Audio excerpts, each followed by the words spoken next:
Nous avons maintenant terminé la partie fondamentale du cours et allons aborder les maladies infectieuses.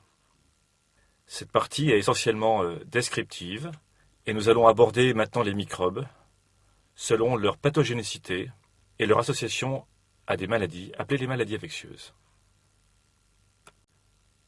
Nous l'avons dit à plusieurs reprises dans ce cours, l'exposition à un agent infectieux, une bactérie, un virus, un parasite caryote, ne conduit pas toujours à une infection, voire une maladie.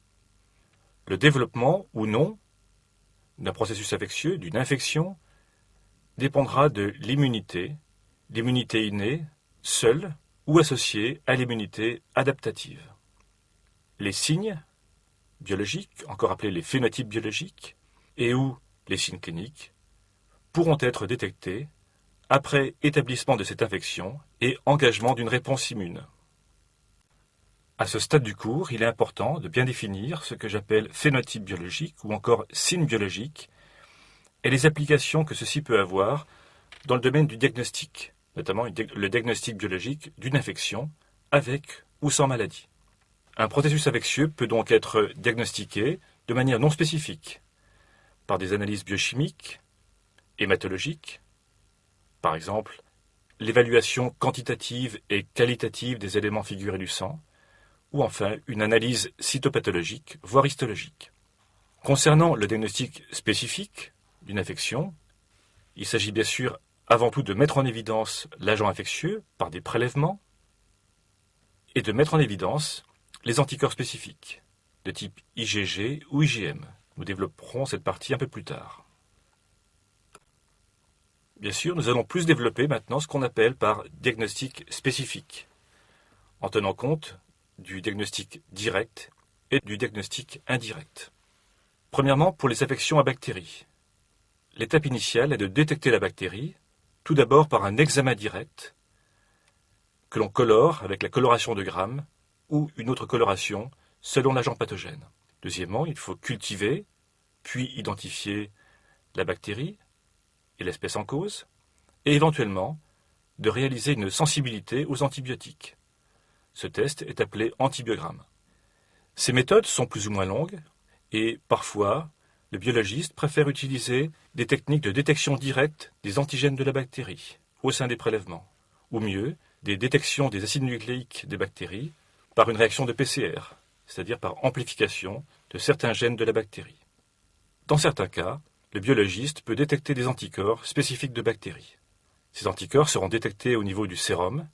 C'est pour ça que cette détection est appelée souvent détection par sérologie. Concernant les virus, l'approche est la même, mais les techniques seront différentes. Tout d'abord, la détection du virus peut se faire par isolement du virus, en culture cellulaire ou en culture tissulaire, ou bien, mais ceci est une technique relativement compliquée, visualiser les particules virales par microscopie électronique. Ces techniques sont lourdes, c'est pour ça que les biologistes préfèrent utiliser des détections directes des antigènes viraux ou bien des séquences d'acides nucléiques, soit ARN pour les virus à ARN ou bien ADN pour les virus à ADN. Dans le cas des virus, la détection des anticorps est extrêmement utile.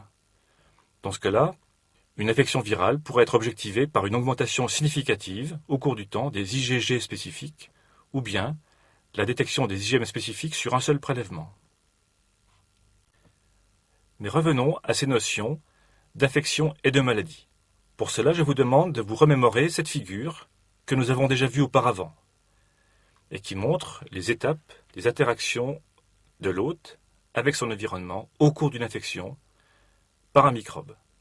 Nous avons défini ce qu'on appelle l'exposition aux micro-organismes, l'installation des réponses immunitaires, innées et adaptatives, et les facteurs d'environnement, les facteurs d'hôte, le tout pouvant aboutir à ce que j'ai appelé des phénotypes biologiques et des phénotypes cliniques.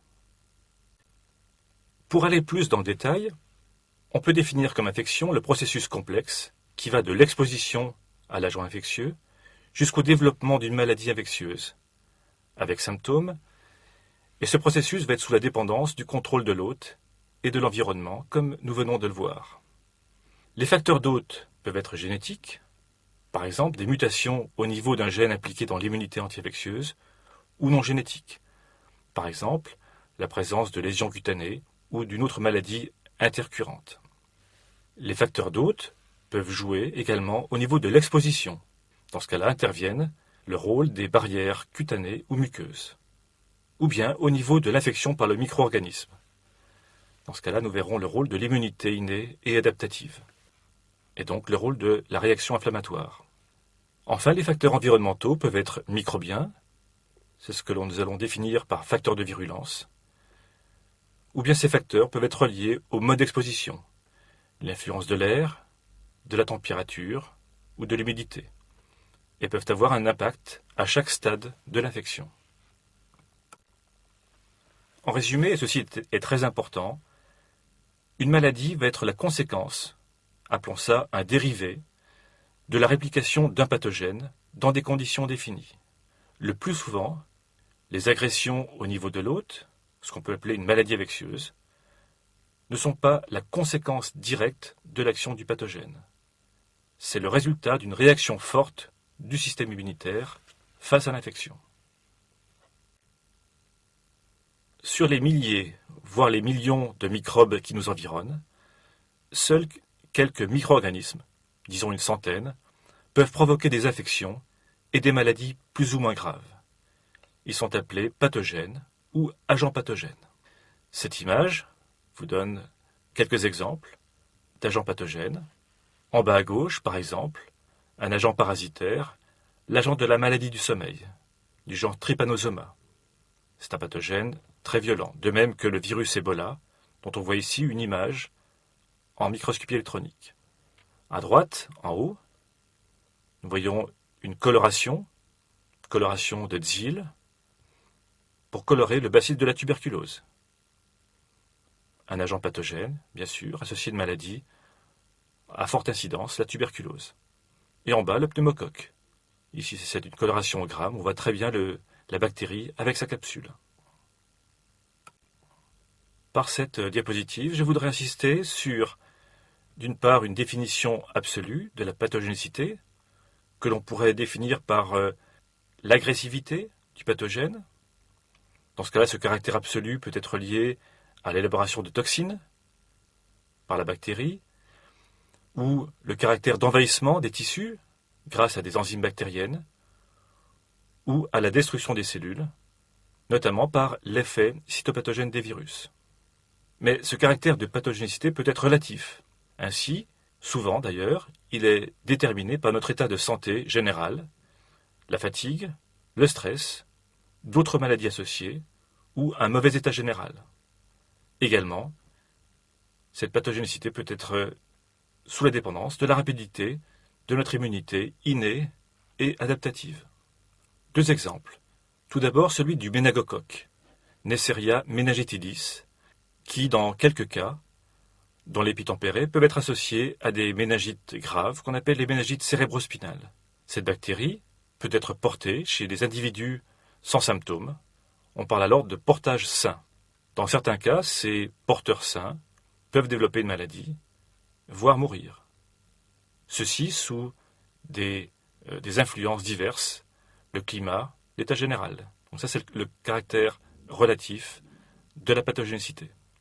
L'image en bas vous montre un autre exemple, celui du bacille de la tuberculose, Mycobacterium tuberculosis. C'est effectivement un agent pathogène, puisqu'il est associé à la tuberculose, qui fait 2 millions de morts par an, mais il existe également des porteurs sains de cette bactérie. On estime à peu près un tiers de l'humanité porteur de cette bactérie. Environ 2 milliards de sujets sur notre Terre sont porteurs de cette bactérie. Ce que nous venons de voir pour les bactéries est également vrai pour les virus. La plupart des infections virales sont inapparentes. C'est ce que j'ai voulu montrer par cette image de l'iceberg, montrant que la plupart des infections virales sont inapparentes, c'est la face immergée. Et seulement certaines sont associées à des maladies et des symptômes. Prenons quelques exemples de maladies virales. Premièrement, la poliomyélite, une maladie virale associée à un virus, le poliovirus. Nous voyons que le pourcentage de maladies suite à une infection est plutôt rare. En effet, 0,1 à 1% des infections à ce virus aboutissent à une maladie, la poliomyélite. Deuxième exemple, une infection à Epstein-Barr, chez les enfants de 1 à 5 ans, ne sera symptomatique que dans 1% des cas. En revanche, le même virus, chez des jeunes adultes, disons entre 15 ans et 30 ans, sera symptomatique cette fois-ci dans 30 à 75% des cas. Dans ce cas-là, la maladie associée sera appelée mononucléose infectieuse. De même, une infection par le virus de la rubéole sera symptomatique dans 50% des cas. La même chose est observable pour la grippe, et encore plus vrai pour certains virus, comme le virus de la rougeole, qui donne une maladie dans 99% des cas. Également, ceci est observé pour d'autres maladies comme la rage ou l'infection par le VIH sans aucun traitement. Tous ces exemples que je vous ai montrés vous montrent bien le caractère absolu et relatif de la pathogénicité. Et si on peut prendre une image, on peut dire qu'au stade aigu de l'infection, il s'agit d'une course entre l'hôte, que l'on voit ici avec cette planche à voile, c'est-à-dire via son immunité, et l'agent pathogène, symbolisé par cette énorme vague. Si l'immunité n'est pas assez rapide, ou si l'agent pathogène se divise ou se réplique plus vite, il y a une maladie, représentée par ce surfeur éjecté de sa planche à voile ou de son surf. Ainsi, cette grande variabilité dans l'expression clinique est quelque chose qui est surtout observé pour les virus. Dans les diapositives qui suivent, nous allons ainsi voir les différents scénarios d'infection virale. Tout d'abord, on peut citer le cas des infections qui sont autolimitées, et ceci est représenté dans l'image du haut. Dans tous les cas de figure, les schémas que vous allez voir représentent la charge virale que l'on peut mesurer, soit au niveau du sang, soit au niveau des tissus infectés, en fonction du temps. Dans ce premier exemple, nous allons décrire les infections aiguës qui guérissent d'elles-mêmes. On les appelle autolimitées. On voit très bien que dans une phase initiale, vous avez une charge virale qui augmente, le pic est souvent associé à la maladie, puis ensuite l'immunité entre en jeu et aboutit à la guérison. C'est le cas par exemple d'infections à virus, comme les diarrhées à rotavirus, le virus de la grippe, la rougeole, ou encore une hépatite B dans 90% des cas. Après la guérison, dans tous ces cas-là, il y a élimination du virus. La situation va être différente pour d'autres virus, qui, après une phase aiguë, associée à une maladie, peut être suivie d'une guérison, mais le virus ne va pas être éliminé. Il va persister dans l'organisme sous une forme infectieuse, avec élimination intermittente ou continue. C'est par exemple ce qui se passe pour le virus d'Epstein-Barr. Dans 95% des cas, ce virus va donner une infection primaire, symptomatique ou non. Dans les formes symptomatiques apparaissant chez le jeune adulte, on aura la mononucléose infectieuse, puis une guérison, mais le virus va persister chez l'hôte pendant toute la vie de l'individu, principalement au niveau des lymphocytes B. Un autre exemple peut être donné par le virus de l'hépatite B, qui peut donner, après une hépatite, une persistance, dans 10% des cas, au niveau du foie. Dans les deux cas que nous venons de voir, le virus sera éliminé pendant toute la vie de l'individu. Pour le virus d'Epstein-Barr, le virus sera éliminé par la salive, et pour le virus de l'hépatite B, dans le sang et par les sécrétions génitales. Le troisième cas est un peu particulier. C'est le cas des infections récurrentes avec l'apparition de nouveaux variants, notamment dans le cas de la grippe. Décrivons l'image qui est en bas. Un individu peut être infecté par le virus de la grippe, avoir une maladie, la grippe, guérir, éliminer le virus, mais entre-temps le virus va changer, nous l'avons vu dans un chapitre avant, il y aura ainsi des changements antigéniques, apparition d'une nouvelle souche, un nouveau variant, et ainsi apparition d'une nouvelle maladie, puis guérison, puis changement, et ainsi de suite. Quatrième exemple, le cas des infections latentes avec réactivation, encore appelée la récurrence. C'est le cas des infections à herpès simplex virus ou infection par le virus de la varicelle et du zona. Nous avons toujours une infection primaire avec une augmentation des charges virales, Apparition d'une maladie, puis guérison. Le virus va persister sous une forme, cette fois-ci appelée forme latente, non infectieuse. Et ce virus latent peut se réactiver et donner une maladie secondaire, souvent d'intensité plus faible par rapport à ce qui s'est passé pendant la primo-infection. Cet épisode est appelé réactivation, puis de nouveau guérison et persistance du virus, encore une fois sous une forme latente.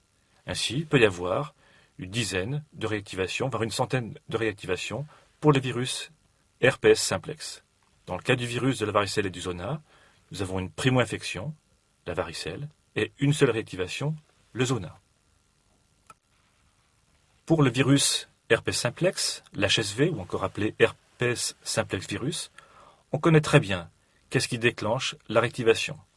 En effet, le virus est latent au niveau des neurones et sous l'effet d'un stress neurogène ou un stress physique, par exemple l'exposition par les rayons ultraviolets, le virus va passer d'un état de latence à un état de réplication aboutissant à une lyse des cellules, et ceci au niveau des cellules épithéliales de la peau.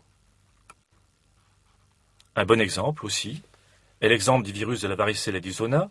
Dans la figure, on voit un jeune enfant atteint de la varicelle, qui est une éruption au niveau de toute la surface du corps.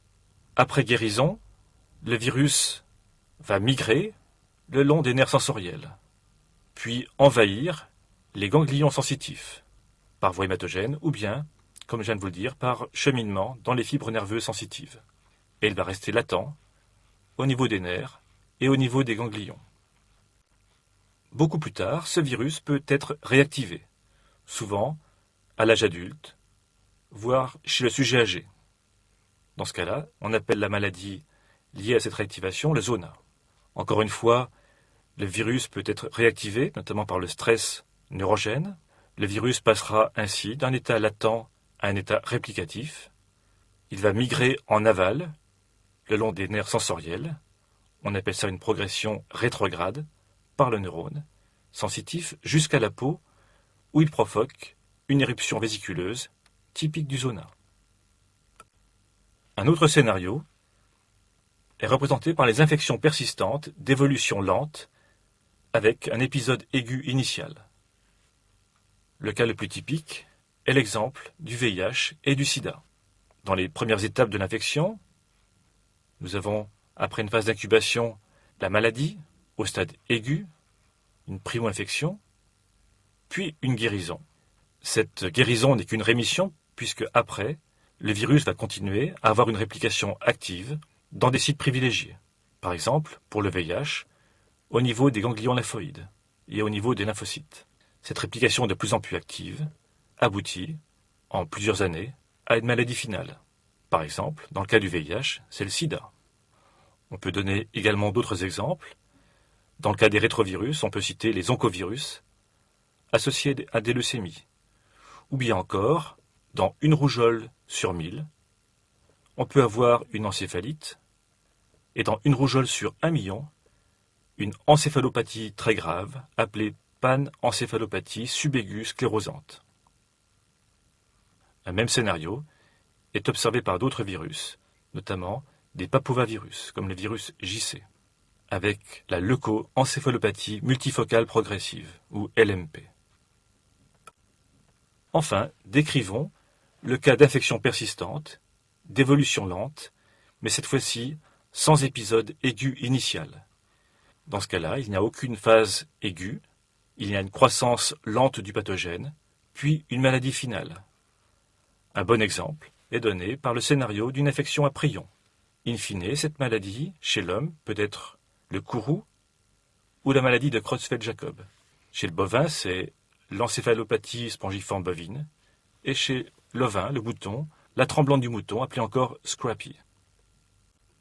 Selon leurs caractéristiques de pathologie ou leurs caractéristiques épidémiques, les organismes de santé publique ont défini des maladies à déclaration obligatoire, c'est-à-dire des maladies qu'il faut déclarer absolument aux organismes sanitaires. Le dispositif des maladies à déclaration obligatoire repose sur la transmission de données entre 3 acteurs, les médecins et les biologistes libéraux et hospitaliers, les médecins inspecteurs de santé publique et leurs collaborateurs au niveau des directions départementales des affaires sanitaires et sociales. Et enfin par les épidémiologistes de l'INVS qui signifie Institut de veille sanitaire. Il y a ainsi 30 maladies à déclaration obligatoire. Cette diapositive montre certaines de ces 30 maladies, aussi bien des maladies virales, maladies bactériennes ou maladies parasitaires. Ainsi, nous pouvons citer le chikungunya, la dengue, l'infection par le VIH, quel qu'en soit le stade, d'autres infections par des virus, la poliomyélite, la rage, la rougeole, et beaucoup d'autres infections comme des infections bactériennes, comme le charbon, le choléra, la peste ou la tuberculose. Ainsi, le fait de déclarer obligatoirement ces maladies a permis de faire baisser l'incidence de la tuberculose, par exemple en France. Beaucoup d'infections sont véhiculées par l'eau ou les aliments contaminés par l'eau. Ainsi, des normes microbiologiques ont été définies en vue de la consommation des aliments et de l'eau potable. En effet, ces aliments et l'eau potable peuvent être analysés par des contrôles microbiologiques pour détecter certains pathogènes, souvent des bactéries, du genre Listeria, Salmonella, Campylobacter. Ainsi, l'eau potable va être traitée par des agents désinfectants, souvent les mêmes que ceux que nous avons vus précédemment. L'eau, également, doit être analysée pour détecter les bactéries contaminantes, souvent des entérobactéries appelées coliformes. Exemple de coliformes très connus, Escherichia coli. On peut également détecter des bactéries cocci gram-positifs appelées Enterococcus. L'absence de ces microbes sera ainsi un bon indice de potabilité de l'eau. Les chapitres qui vont suivre seront une série d'exemples permettant d'illustrer les maladies associées aux virus, aux bactéries et aux parasites.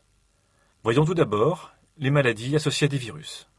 Elles sont très nombreuses et ont de multiples expressions cliniques.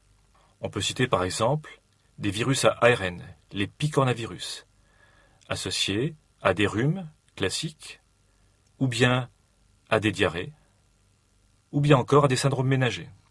On peut citer, deuxièmement, les virus des hépatites.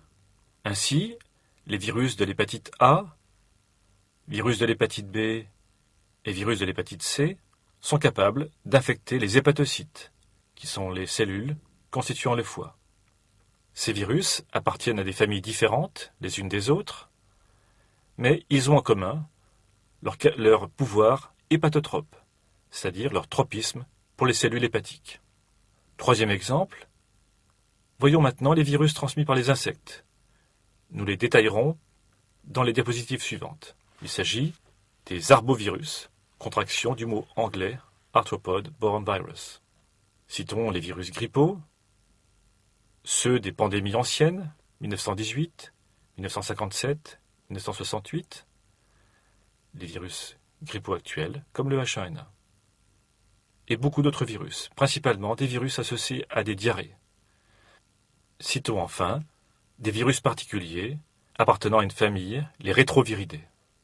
Le virus le plus connu de cette famille, bien sûr, est le virus de l'immunodéficience humaine associé au sida. Mais il existe des centaines d'autres rétrovirus, notamment des rétrovirus appelés rétrovirus endogènes, qui se sont intégrés au cours de l'évolution dans nos chromosomes.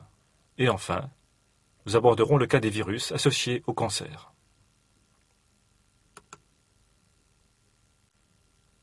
Détaillons un peu plus les arbovirus. Comme je vous l'ai dit auparavant, les arbovirus sont un type de virus ayant pour vecteur les arthropodes suceurs de sang, les moustiques, les tiques ou les phlébotomes. Ces virus ont déjà été évoqués, notamment dans le cours sur l'évolution du climat.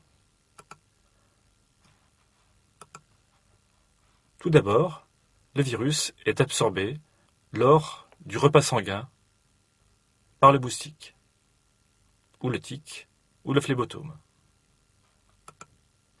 Il va s'accumuler dans le mésentérone, chez le moustique, traverser les barrières, disséminer dans les différents tissus, se répliquer, principalement au niveau de la tête et des glandes salivaires. Et ensuite, être transmis par une nouvelle piqûre, ou bien, chez la femelle, par le ver et les œufs. Nous l'avons déjà vu, la plupart des virus détruisent les cellules qu'ils infectent et donnent ce qu'on appelle un effet cytopathogène ou effet cytopathique. Mais certains virus, au contraire, protègent la cellule, voire même la transforment. Dans ce cas-là, nous pourrons avoir des virus associés au cancer. Voici 2 exemples de virus associés à des cancers. Le virus d'Epstein-Barr, que nous avons déjà vu auparavant, puisque ce virus est associé à une primo-infection très fréquente, appelée la mononucléose infectieuse. Mais ce virus peut être également associé à des tumeurs lymphoïdes, notamment chez le sujet africain. Dans ce cas-là, nous avons le lymphome de Burkitt, touchant souvent le maxillaire chez les sujets africains. Avant de développer une tumeur, le virus a infecté un lymphocyte B, puis ce lymphocyte B a été transformé, et par un mécanisme multi-étapes, ce lymphocyte B transformé va aboutir à une tumeur au cours du temps. Dans ce cas-là, il existe des cofacteurs d'évolution liés au climat ou à des infections intercurrentes, comme le paludisme. Un autre exemple de virus associé à des cancers est l'exemple des papillomavirus humains, ou encore appelés HPV. Ce sont des virus à ADN, nus, de la famille des Papovaviridae. Leur découverte a été faite dans les années 80, et ces découvertes ont abouti à la découverte du vaccin anti-HPV par Harald Thurhausen, qui a eu le prix Nobel de médecine en 2008. Un mot sur le développement de ce vaccin. On le voit sur cette image, il existe plus de 70 génotypes d'HPV, dont certains, notamment l'HPV 16 et l'HPV 18, sont associés à des cancers du col de l'utérus chez la femme. Il peut exister un portage asymptomatique de ce virus, qui dans certaines conditions peut être associé à des lésions appelées néoplasies intracervicales. Ces néoplasies intracervicales sont classées en plusieurs grades, du plus faible au plus fort, 1 à 3, puis ensuite développées en cancer. L'image en bas vous montre le support moléculaire du vaccin. Le vaccin anti-HPV, ainsi, est une protéine de la capside du virus appelée L1, protéine qui s'est échafaudée en donnant ce qu'on appelle des pseudo-particules virales, ou encore virus-like particles. Après les virus, voyons les bactéries et les maladies associées à des bactéries pathogènes. La liste est très longue. Nous pouvons citer les staphylocoques, les streptocoques, associés notamment à des angines, dites angines à streptocoque, notamment des streptocoques bêta-hémolytiques. Nous avons vu ce caractère bêta-hémolytique dans un chapitre antérieur. Nous pouvons citer ensuite les Neisseria, l'agent des méningites, que nous avons déjà défini et sur lesquels je vais revenir un peu plus tard. Des maladies très graves comme le charbon, encore appelé anthrax, associées à des bactéries du genre Bacillus. Les bactéries du genre Bacillus, notamment l'espèce Anthracis, sont des agents potentiels du bioterrorisme. Les bactéries du genre Clostridium sont des bactéries particulièrement pathogènes, car elles ont la capacité d'élaborer des toxines. C'est le cas notamment de l'agent du tétanos et de l'agent du botulisme. Citons ensuite de nombreuses bactéries, les mycoplasmes, les pseudomonas, les brucella, l'agent de la brucellose, Yersinia pestis, l'agent de la peste, les hémophilus. Les hémophilus sont des petits bacilles gram-négatifs associés à des maladies du tractus respiratoire supérieur. Ensuite, Bordetella, l'agent de la coqueluche, Corynebacterium diphtheriae, l'agent de la diphtérie. Cette bactérie est également capable d'élaborer une toxine qui est le support de la maladie. Puis ensuite des bactéries un peu particulières, Mycobacterium, notamment Mycobacterium tuberculosis, l'agent de la tuberculose, ou Mycobacterium leprae, l'agent de la lèpre. Ces bactéries ont des caractéristiques de parois très particulières et ne se colorent pas au gramme. Il faut une coloration particulière, appelée coloration de Dziel. Enfin, citons les chlamydia. Les chlamydia représentent également un cas particulier.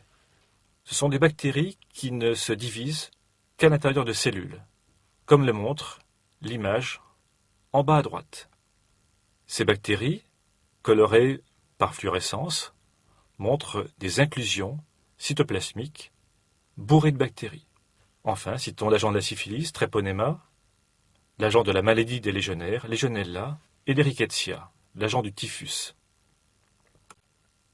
Les méningites à Neisseria meningitidis sont un bon exemple pour comprendre le rôle de l'environnement et du climat dans l'apparition des maladies. En France, les méningites sont essentiellement dus à Neisseria meningitidis de type B. En revanche, en Afrique, les agents responsables des méningites sont d'autres sérotypes, notamment le sérotype A, C et le sérotype W. Ainsi, en Afrique, ces méningites sont transmises sur un plan épidémique, dans ce qu'on appelle la ceinture des méningites. Enfin, les maladies à protozoaires et les maladies à champignons, qui, je vous le rappelle, sont des pathogènes eucaryotes. Comme principale maladie à protozoaires, bien sûr, il faut citer en premier lieu le paludisme, avec l'agent étiologique Plasmodium, les gastro-entérites et les diarrhées, notamment celles associées aux amibes, Entamoeba, et aux protozoaires, Giardia, et encore Cryptosporidium. On peut citer les affections à Trichomonas, qui sont des affections du système génito-urinaire, les affections à Toxoplasma, et également des protozoaires transmis par les insectes, Trypanosoma, l'agent de la maladie du sommeil, et Leishmania. Parmi les maladies liées à des champignons, nous pouvons citer Pneumocystis gyrovesi, qui est un pathogène opportuniste chez le sujet immunodéprimé, les levures du genre Candida et les maladies associées, les candidoses, les maladies associées à des moisissures, comme Aspergillus et les maladies qu'on appelle aspergillose. Ces maladies, de type infectieuse, peuvent être compliquées par des complications immunopathologiques, à type d'asthme et d'allergie. Toutes les pathologies que nous venons de voir sont des pathologies bien connues depuis des dizaines d'années. À l'heure actuelle, le profil des maladies infectieuses change. On voit ainsi apparaître de plus en plus des maladies liées à l'alimentation et à des intoxications alimentaires. On appelle ces maladies des TIAC, comme toxi-infections alimentaires communes. On observe également des maladies des animaux appelées zoonoses, voire des plantes, qui peuvent passer à l'homme. Dans le cours sur les changements du climat, on a vu également des maladies émergentes ou d'autres qui sont appelées réémergentes. Enfin, on voit apparaître des maladies chroniques, comme par exemple certaines maladies dégénératives, comme la sclérose en plaques, que certains scientifiques ont rattachées à des virus. Il en est de même que pour certaines formes de diabète qu'on a pu associer à des entérovirus, ou bien encore des microbes, bactéries ou virus associés à l'athérosclérose. Pour illustrer mon propos, beaucoup d'indices montrent que les épidémies futures proviendront de l'animal. Je laisserai de côté sur cette image le cas de la fièvre afteuse, mais j'attirerai votre attention sur certaines maladies que nous avons déjà vues également sur le cours sur le climat. Il s'agit effectivement de la fièvre de la vallée du Rift, due à un virus appartenant à la famille des Buniaviridae, qui infecte de nombreuses espèces de moustiques. Cette maladie est très contagieuse, particulièrement mortelle chez 10 à 70% des bovins. Cette maladie sévit dans les régions d'Afrique orientale, comme le Kenya, la Tanzanie ou la Somalie. On peut également citer la peste porcine. Et très récemment, nous avons vu l'importance du porc pour véhiculer certains virus grippaux. En effet, le porc peut être infecté à la fois par des virus grippaux aviaires et par des virus grippaux de mammifères, et ainsi réaliser ce qu'on appelle les réassortiments génétiques à l'origine des pandémies. Passons sur la grippe aviaire, associée à un virus, le virus grippal H5N1, hautement contagieux pour les oiseaux et pour la volaille. Ce virus a pu être transmis à l'homme et jusqu'en 2007 a donné 327 cas humains, dont 200 mortels. Enfin, le virus West Nile, ou virus de la fièvre du Nil, en progression, actuellement, dans les régions tempérées.